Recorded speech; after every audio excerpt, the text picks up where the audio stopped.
it's Krystal Everdeen, and today I'm going to show you how to blend colors in crochet. So grab your two colors or multiple colors like mine, and let's get started. So for the beginning of this video, I'm going to show you how I blended the light green and the dark green colors. If you're starting your project from scratch, you're going to grab one of the colors that you're using, then make a slip knot.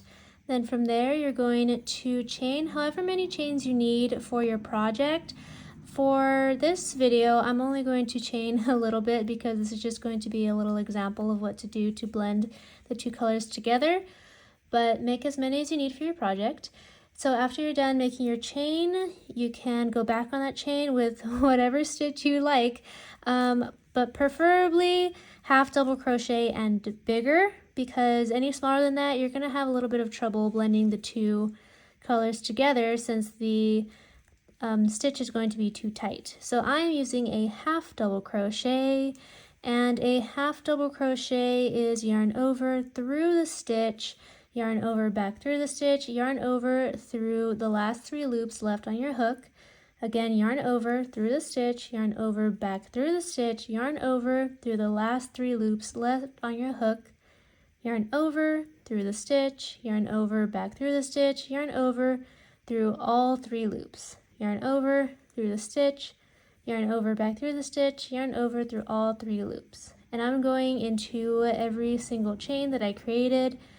Then once I reach the end, I'm going to make another row of half double crochet on top of the previous row of half double crochet, just to kind of build a little bit before we start blending. So at the end of the row, I'm going to chain 1, flip the project over, then start my new row of half double crochet. And of course, you can use whatever stitch you would like. And after I finish this row, I will show you how to blend the green together, because I'm sure if you're watching this video, you just want to see the point where it actually blends together.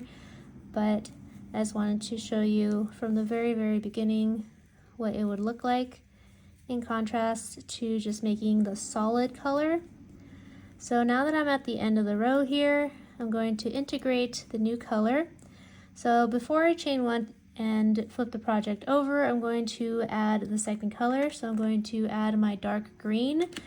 And the way I do it is simply adding it to the hook. So I'm going to leave a little bit of slack right here, a little bit of excess yarn, and then hook the rest of the yarn that's still attached to the yarn ball onto the hook along with the green yarn I've been using. And that's nice and attached, and that's going to count as my chain 1. So I'm going to flip the project over. Then I'm going to make sure that both of the colors are on my hook, then go into the first stitch of the new row and complete my half double crochet. Then again, just continue on the rest of the row, making my half double crochets, but this time with 2 pieces of yarn on my hook. And this is what it looks like, both of them together.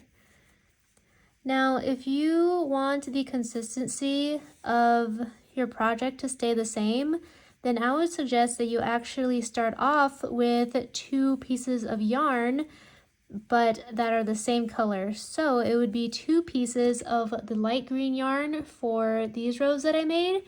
And then when I switch to the second color, it's still 2 pieces of yarn ever since the beginning, so it will all be the same.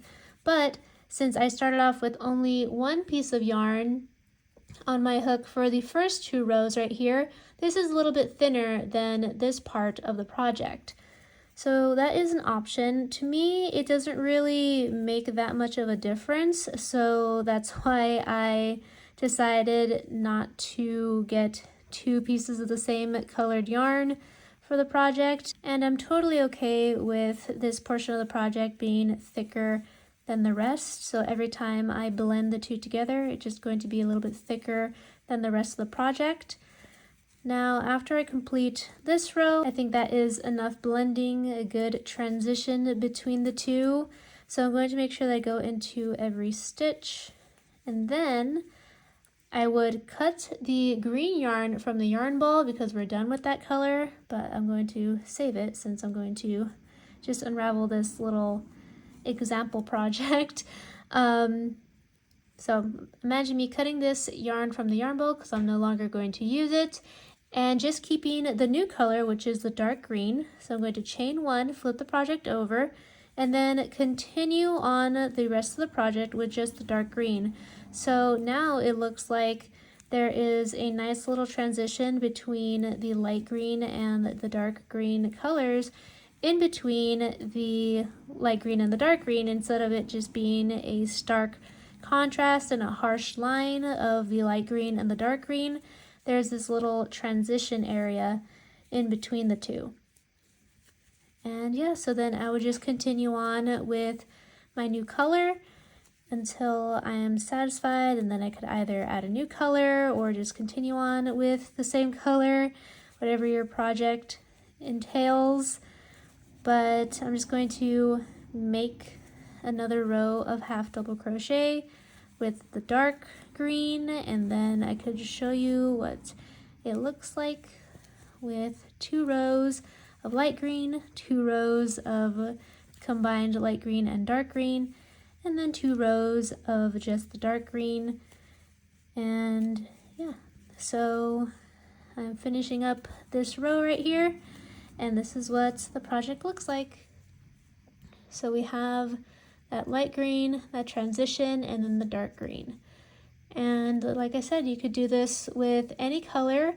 Of course, this looks nice and cohesive since it's just 2 shades of green, but I'm actually working on a project right now where it's a whole bunch of different colors, and I transitioned many different times with a bunch of different colors, and each time it looks really great. Again, it's that transition that really helps blend the colors together instead of it having like a stark contrast. So yeah, also if you're interested in finding out what this project is, stay tuned because a tutorial for it is coming soon.